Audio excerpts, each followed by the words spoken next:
오늘 하세나 본문은 사도행전 3장 1절에서 10절까지의 말씀입니다. 오후 3시에 기도 시간이 되어서 베드로와 요한이 성전으로 올라가는데 나면서부터 못 걷는 사람을 사람들이 떠매고 왔다.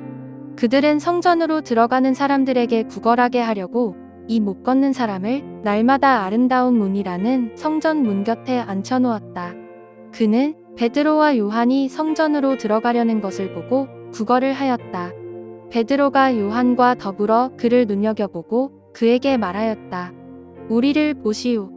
그 못 걷는 사람은 무엇을 얻으려니 하고 두 사람을 빤히 쳐다보았다. 베드로가 말하기를 은과 금은 내게 없으나 내게 있는 것을 그대에게 주니 나사렛 예수 그리스도의 이름으로 일어나 걸으시오 하고 그의 오른손을 잡아 일으켰다. 그는 즉시 다리와 발목에 힘을 얻어서 벌떡 일어나서 걸었다. 그는 걷기도 하고 뛰기도 하며 하나님을 찬양하면서 그들과 함께 성전으로 들어갔다.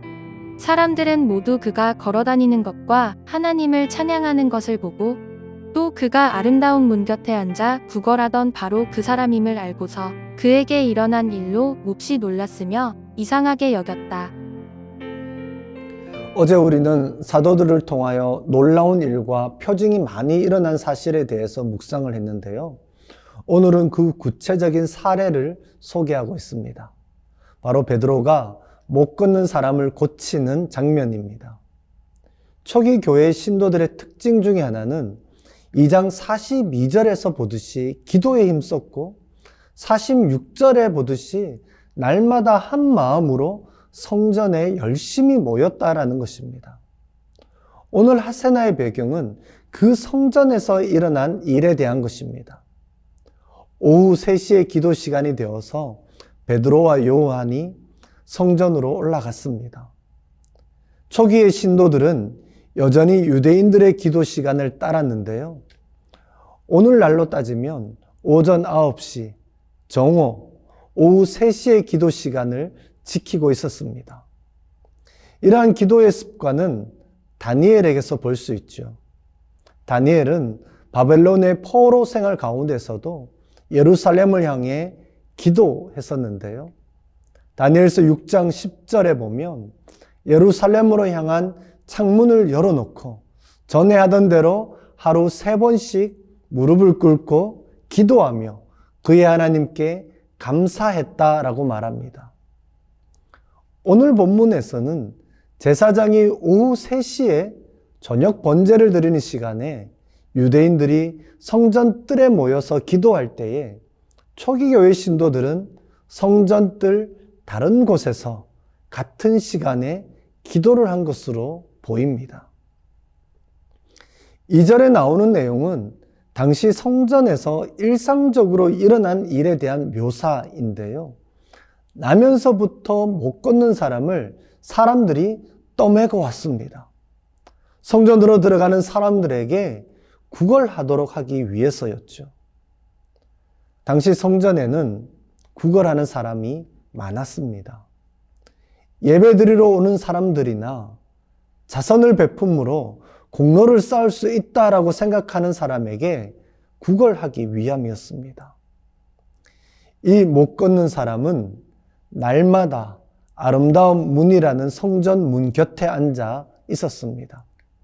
이 아름다운 문은 성소로 들어가는 10개 문 중에서 가장 비싼 동으로 만들어졌고 성전의 가장 크고 주된 문으로 알려진 10번째 문, 즉 니카노 문으로 알려져 있습니다. 3장 11절에서 솔로몬의 행각이 언급되는 것으로 보아 이방인의 뜰에서 여인들의 뜰로 들어오는 동쪽 문일 가능성이 많습니다. 이 문은 15계단을 올라간 곳에 위치하고 있었는데요. 여인이나 지체장애인 그리고 정결치 못한 자는 그 이상 넘어갈 수가 없었습니다. 나면서부터 못 걷는 이 사람은 4장 22절에 보면 그의 나이 40세 정도라고 밝히고 있는데요. 40년 내내 한 번도 거려보지 못한 지체 장애인이었습니다. 그런 그에게 어떤 희망이나 미래가 있었겠습니까? 그는 태어나면서부터 환영받지 못했을 것입니다. 그가 꿈꿀 수 있는 더 나은 삶이란 그저 하루하루 굶지 않는 것 정도였지 않을까요? 그는 습관에 따라 베드로와 요한이 성전에 들어가는 것을 보고 구걸을 했습니다. 그저 얼마간의 푼돈을 받았을 뿐입니다. 그 이상의 어떠한 것은 한 번도 상상해 본 적이 없었을 것입니다. 그러나 그를 본 베드로의 생각은 달랐습니다. 4절에 베드로가 요한과 더불어 그를 눈여겨보고 이렇게 말합니다. 은과 금은 내게 없으나 내게 있는 것을 그대에게 주노니 나사렛 예수 그리스도의 이름으로 일어나 걸으시오 라고 말하고 그의 오른손을 잡아서 일으킵니다. 베드로는 그저 말만 하지 않습니다. 그 사람이 간신히 일어나는 것을 그저 바라보고만 있지 않았습니다. 몸을 굽혀서 그의 오른손을 잡아 일으킵니다. 예수 그리스도께서 치유하실 것이라는 믿음이 있었기 때문이죠. 바로 그때 그 사람은 즉시로 다리와 발목에 힘을 얻어 벌떡 일어나 걷습니다. 심지어는 걷기도 하고 뛰기도 했습니다. 도무지 믿기지 않는 기적이 일어났습니다. 이러한 기적을 경험했으니 그가 할 수 있는 첫 번째 일은 바로 하나님을 찬양하는 것이었습니다. 이렇게 육체적인 치유는 영적인 치유로 이어져 소망 없던 사람들로 하여금 하나님에게로 나아가게 만듭니다. 그곳 성전에는 사람들이 많았습니다. 이 나면서부터 걷지 못하는 사람은 날마다 성전에 나와 앉아 있었기에 그에 대해 아는 사람들도 많았습니다. 그들이 바로 이 놀라운 일과 표징을 목도한 것입니다. 그가 걸어 다니는 것을 보았고 그가 하나님을 찬양하는 것을 보았습니다. 그에게 일어난 일들로 인하여 사람들은 몹시 놀랐다라고 말합니다.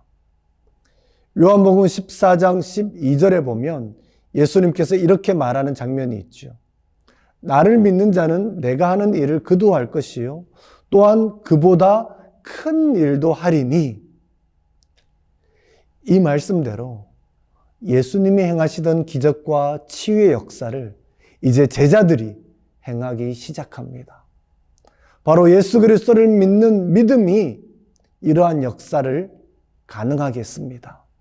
그 믿음이 소망 없이 살아가는 사람의 손을 잡아 일으켜서 하나님의 역사를 맛보게 합니다. 오늘 본문을 통해 이러한 믿음은 기도와 긴밀하게 연결되어 있음을 보게 됩니다. 사도행전 16장을 보면 사도 바울과 그의 일행이 기도 장소로 움직일 때에 루디아와 그의 집이 예수님을 믿게 되고 점치는 귀신 들린 요정이 자유케 되는 일이 일어났었습니다. 이렇듯이 기도는 믿음의 역사를 가져옵니다.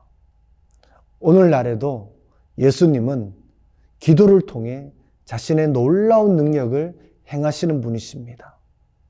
그렇다면 우리가 기도의 자리로 나아가지 않을 이유가 없습니다.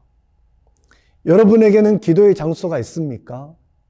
오늘도 기도의 시간에 기도의 자리로 나아가서 믿음으로 세워지는 은혜가 함께하기를 기도합니다. 오늘의 하시조는 분리수거 솔선수범하기입니다.